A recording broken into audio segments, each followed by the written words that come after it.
والصلاة والسلام على رسوله الكريم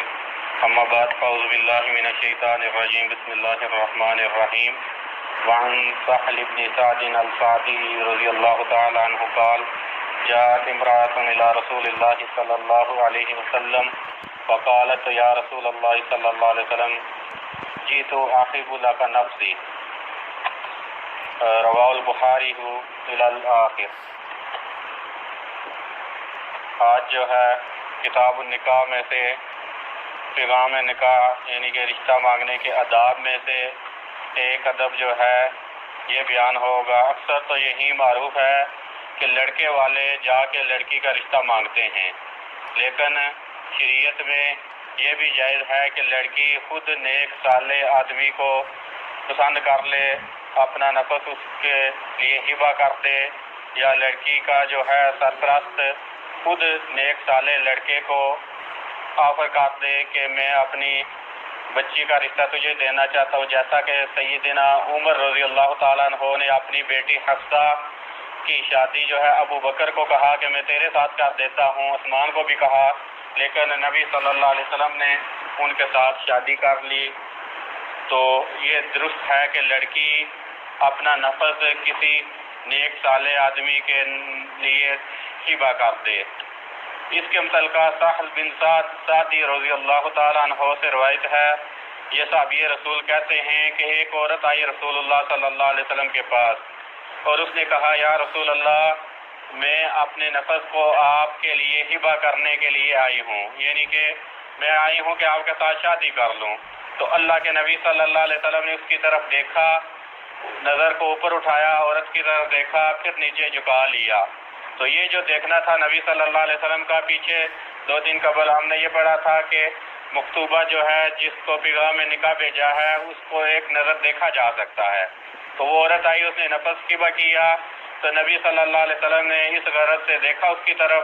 پھر نظر کو جھکا دیا، پھر رسول اللہ صلی اللہ علیہ وسلم نے اپنے سر کو بھی جھکا دیا۔ تو کہتے ہیں کہ عورت نے جب دیکھا کہ آپ نے جو ہے اس بارے میں کوئی فیصلہ نہیں کیا تو وہ بیٹھ گئی، یعنی کہ اس نے جب دیکھا کہ نبی صلی اللہ علیہ وسلم نے نہ انکار کیا ہے اور نہ شادی کرنے کا ارادہ ظاہر کیا ہے، کچھ بھی نہیں کیا، بلکہ دیکھا، دیکھنے کے بعد اپنے سر کو نیچے جھکا لیا، بولے نہیں ہیں، تو وہ عورت بھی وہاں پر بیٹھی رہی۔ تو کچھ دیر بیٹھی رہی تو ایک صحابہ میں سے ایک آدمی جو ہے کھڑا ہوا، یعنی کہ نبی صلی اللہ علیہ وسلم کا کوئی ایک صحابی جو ہے کھڑا ہوا، اس نے کہا اے رسول اللہ صلی اللہ علیہ وسلم اگر آپ کو ضرورت نہیں ہے شادی کی تو آپ میری شادی اس کے ساتھ کر دیں، یعنی کہ نبی صلی اللہ علیہ وسلم کی کئی اور بیویاں تھیں، تو نبی صلی اللہ علیہ وسلم کو کہا کہ آپ کو نہیں ہے ضرورت حاجت تو میری شادی اس کے ساتھ کر دیں۔ تو نبی صلی اللہ علیہ وسلم نے اس صحابی سے یہ پوچھا کہ کیا تیرے پاس کوئی چیز ہے، یعنی کہ حق مہر کے لیے کوئی چیز ہے تیرے پاس؟ تو اس نے کہا نہیں واللہ یا رسول اللہ، نہیں اللہ کی قسم میرے پاس کچھ نہیں ہے، یعنی کہ کچھ نہیں ہے میرے پاس۔ تو اللہ کے نبی صلی اللہ علیہ وسلم نے اسے کہا کہ جا اپنے گھر والوں کی طرف اور دیکھ کیا کوئی چیز تو پاتا ہے، یعنی کہ گھر کے اندر جا کر کوئی چیز تلاش کر، شاید کوئی کچھ مل جائے تجھے مار کے لیے، حق مار کے لیے کچھ نہ کچھ مل جائے۔ تو کہتے ہیں کہ وہ آدمی گیا، پھر واپس آیا تو راوی کہتے ہیں کہ وہ کہنے لگا اللہ کی قسم میں نے کچھ نہیں پایا وہاں پر، یعنی کہ مجھے کچھ نہیں گھر کے اندر ملا۔ تو رسول اللہ صلی اللہ علیہ وسلم نے فرمایا کہ جا کے دیکھ، اگرچہ لوہے کی انگوٹھی مل جاتی ہے تو وہ لے آ، یعنی کہ اگر کوئی نہیں ہے تو لوہے کی انگوٹھی دیکھ، وہ مل جائے شاید۔ تو کہتے پھر وہ دوبارہ گیا، واپس آیا اور کہنے لگا کہ نہیں اللہ کی قسم اے رسول اللہ صلی اللہ علیہ وسلم مجھے تو لوہے کی انگوٹھی بھی نہیں ملی ہے، ہاں میرے پاس جو ہے ایک ازار بند ہے، یعنی کہ نیچے پہننے والا تہ بند ہے۔ تو صحابی رسول سہل بن سعد کہتے ہیں مالہ رداء، کہ اس صحابی کے پاس جو شادی کرنے کا ارادہ جس نے ظاہر کیا تھا اس کے پاس صرف نیچے پہننے والا تہ بند تھا، اوپر جسم کے اوپر جو پہنا جاتا ہے وہ اس کے پاس جو ہے قمیض وغیرہ وہ کپڑا نہیں تھا، صرف نیچے تہ بندی تھا۔ تو وہ کہنے لگا کہ یہ ہے یہ نصف میں اسے دے دوں گا، یعنی کہ میرے پاس ایک نیچے پہننے والا تہ بند ہے، یہ میں اسے نیچے پہننے والا تہ بند آدھا کاٹ کے دے دوں گا اس عورت کو۔ تو رسول اللہ صلی اللہ علیہ وسلم نے فرمایا کہ وہ تیرے اس ازار بند کا کیا کرے گی، یعنی کہ اگر تو پہنے گا اس ازار بند کو تو اس عورت کے پاس کچھ نہیں ہوگا، اور اگر عورت جو ہے اس ازار بند کو پہنے گی تو تیرے اوپر کچھ نہیں ہوگا، یعنی کہ تیرے پاس ایک ہی ہے تو یہ جو ہے تقسیم نہیں ہو سکتا، کیونکہ تقسیم کریں گے تو کسی کے کام کا نہیں رہے گا۔ تو فرمایا کہ وہ آدمی بیٹھا رہا، راوی کہتے ہیں وہ آدمی بیٹھا رہا، تو تھوڑی دیر بیٹھا رہا، پھر کھڑا ہوا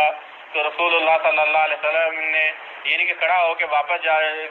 چلا تو رسول اللہ صلی اللہ علیہ وسلم نے واپس جاتے ہوئے دیکھا تو حکم دیا کہ اسے بلا کے لاؤ۔ تو کہتے ہیں کہ اسے بلا کے لایا گیا تو اللہ کے نبی صلی اللہ علیہ وسلم نے اسے کہا کہ ماذا معک من القرآن، قرآن کا کتنا حصہ تیرے پاس ہے، یعنی کہ قرآن کتنا تجھے یاد ہے؟ تو اس نے کہا کہ معی سورۃ القضا و سورۃ القضا عددہا، کہتے ہیں کہ اس نے کہا مجھے فلاں فلاں فلاں صورت یاد ہے، یعنی کہ اس نے کہا کہ یہ یاد ہے صورت، بعض روایات آگے آ رہی ہیں، اس نے کہا مجھے سورۃ البقرہ، سورۃ آل عمران یاد ہے۔ تو رسول اللہ صلی اللہ علیہ وسلم نے کہا کہ تقرأہن عن ظہر قلبک، کیا تجھے زبانی یاد ہے، یعنی کہ یہ جو تو صورتوں کے نام لیے ہیں زبانی پڑھ سکتا ہے، زبانی یاد ہے تجھے؟ تو صحابی نے کہا ہاں اے رسول اللہ صلی اللہ علیہ وسلم مجھے تو زبانی یاد ہے یہ۔ تو رسول اللہ صلی اللہ علیہ وسلم نے کہا جا، ہم نے تجھے اس عورت کا مالک بنایا اس قرآن کے بدلے، یعنی کہ تو اس قرآن کا کچھ حصہ عورت کو سکھا دینا، اس کے بدلے میں ہم نے تیری شادی کر دی عورت کے ساتھ۔ یہ روایت جو ہے بخاری کے اندر بھی ہے، مسلم کے اندر بھی ہے، الفاظ جو ہیں مسلم کے ہیں، اور امام بخاری نے اس روایت کے اوپر باب باندھا ہے، اور امام بخاری اس روایت کو کئی جگہ پر لائے ہیں، تکرار کے ساتھ بخاری میں کئی جگہ پر لائے ہیں۔ کتاب جو ہے طلاق کے اندر امام بخاری لائے ہیں، تو امام بخاری نے اس کے اوپر باب باندھا ہے، باب عرض المرأة نفسها على الرجل الصالح، کہ عورت کا اپنے نفس کو نیک صالح مرد کے لیے پیش کرنا، یعنی کہ شادی کے لیے کچھ خود آور کرنا عورت کا، یہ مسئلہ امام بخاری نے اس روایت کے تحت بیان کیا ہے۔ تو کہتے ہیں کہ اسی طرح کی روایت یہ ہے کہ اللہ کے نبی صلی اللہ علیہ وسلم نے کہا کہ تو جا، ہم نے تیری شادی کر دی ہے۔ اللہ کے نبی صلی اللہ علیہ وسلم نے الفاظ بولے زوجتکھا،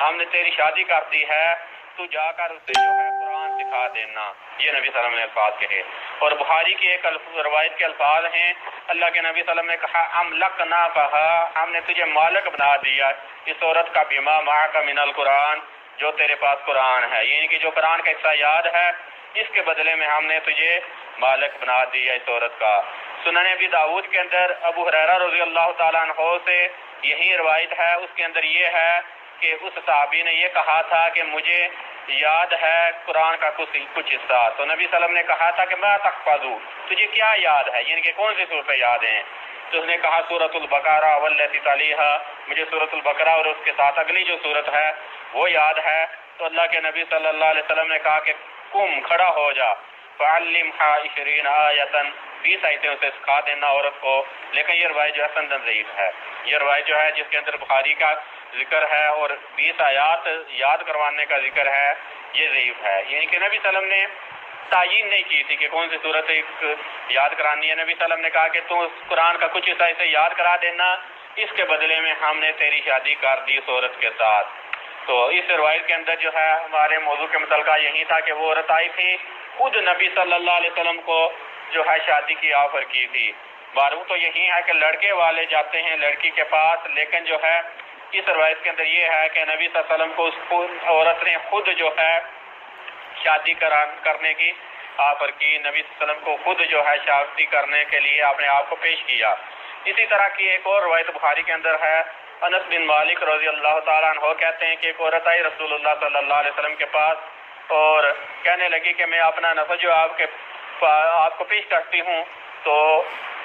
اس عورت نے یہ کہا یا رسول اللہ صلی اللہ علیہ وسلم علاقہ بھی حاجتن، کیا آپ کو میری ضرورت ہے، یعنی کہ شادی کی ضرورت ہے آپ کو؟ تو حضرت انس کی بیٹی جو ہیں وہ کہنے لگی کہ ما اقل حیان، کہنے لگی حضرت انس کی بیٹی کہ کتنا کب حیا تھا، یعنی کہ اس کے اندر تو حیا ہی نہیں تھا، شرم نہیں تھا اس عورت کے اندر۔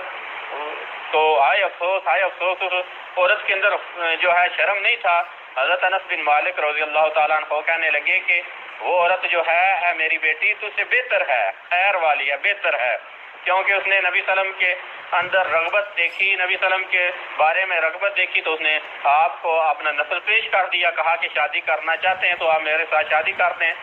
ہے میری بیٹی تو کہتی ہے کہ وہ حیا والی نہیں ہے، شرم والی، تو وہ تو تجھ سے بہتر ہے۔ تو یہ ہے کہ ہمارے ہاں تو معروف یہی ہے کہ لڑکے والے رشتہ لے کر جاتے ہیں۔ اگر کوئی عورت نیک صالح مرد کے لیے خود جو ہے اپنے آپ کو پیش کر دے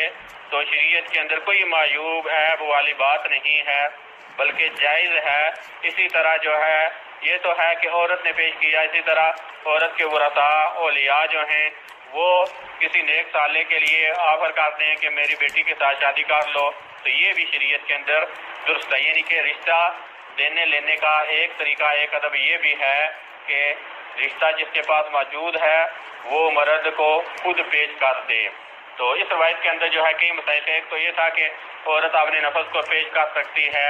دوسرا اسی طرح یہ تھا کہ کم سے کم حق مار بھی جو ہے حق مار بن سکتا ہے، جیسا کہ اللہ کے نبی صلی اللہ علیہ وسلم نے اسے کہا تھا کہ جا کے لوہے کی انگوٹھی دیکھو، تو لوہے کی انگوٹھی بھی حق مار، یعنی کہ کم سے کم چیز بھی حق مار بن سکتی ہے۔ اسی طرح جو ہے ایک مسئلہ یہ بھی اس روایت سے ثابت ہوتا ہے، محدثین نے یہ بھی ثابت کیا ہے، فقہاء نے، کہ لوہے کی انگوٹھی پہننا جو ہے جیسا کہ بعض روایات کے اندر ذکر ہے کہ نہ پہنی جائے، وہ روایات صحیح نہیں ہیں۔ اللہ کے نبی صلی اللہ علیہ وسلم نے لوہے کی انگوٹھی کا اسے کہا تو پہننا جائز تھا، تبھی تو کہا کہ جا کے تلاش کر، تو لوہے کی انگوٹھی پہنی جا سکتی ہے۔ اسی طرح حق مار جو ہے کم سے کم بن سکتا ہے، زیادہ اتنا نہیں ہونا چاہیے کہ قرض آدمی لے تو قرض کے نیچے جو ہے آ جائے اور قرض ادا کرتے کرتے زندگی اس کی ختم ہو جائے، نہیں،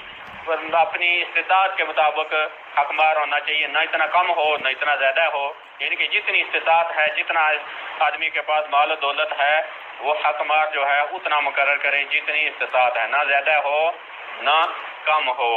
اور اسی طرح اس روایت مبارکہ کے اندر جو ہے یہ بھی ثابت ہوتا ہے کہ اگر کوئی عورت جو ہے بغیر حق مہر کے شادی کرنا چاہے کسی مرد کے ساتھ تو وہ بھی درست ہے، جیسا کہ اس عورت نے صرف آ کے کہا تھا کہ میں اپنے نفس کو ہبہ کرتی ہوں، حق مہر نہیں مانگا تھا۔ بعد میں دوسرے صحابی کی طرف جب رشتہ گیا تو تب صحابی کے لیے حق مہر اللہ کے نبی صلی اللہ علیہ وسلم نے مطالبہ کیا۔ اور اسی طرح یہ بھی ثابت ہوا اس روایت سے کہ حق مہر جو ہے کوئی چیز نہیں ہونی چاہیے، یعنی کہ کوئی چیز روپیہ پیسہ زیور یہ ضروری نہیں ہے، بلکہ حق مہر نفع والی کوئی چیز ہونی چاہیے جس سے فائدہ اٹھایا جا سکے، قابل منفعت چیز جو ہے حق مار بن سکتی ہے، جیسا کہ قرآن جو ہے کوئی چیز سیکھنا سکھانا، قرآن سیکھنا یا حدیث کو سیکھنا سکھلانا یہ بھی حق مار بن سکتا ہے، جیسا کہ حافظ عبدالسلام بڑھوی حافظہ اللہ تعالیٰ عنہ کہتے ہیں کہ انہوں نے ایک شادی کی اسی جو ہے حق مہر پر کہ میں حدیثیں جو ہے کچھ حدیثیں تھیں وہ سکھلا دوں گا اس کو، تو اس عورت کو انہوں نے حدیثیں سکھلائیں، تو شیخ الحدیث ہیں تو انہوں نے حدیثیں سکھلانے کے بدلے اس عورت کے ساتھ شادی کر دی۔ تو حق مہر جو ہے ضروری نہیں ہے کوئی چیز ہو روپیہ پیسہ زیور، بلکہ اس کے علاوہ علم بھی ہو سکتا ہے کہ علم سکھاؤں گا شادی کر لو، تو یہ بھی ہو سکتا ہے، علم سکھلانے کے بدلے کسی عورت کے ساتھ شادی کی جا سکتی ہے۔ باقی جو کل کے درس کے اندر بیان کیا جائے گا کہ شادی کے بعد اعلان نکاح جو ہے مخفی نہیں ہونا چاہیے،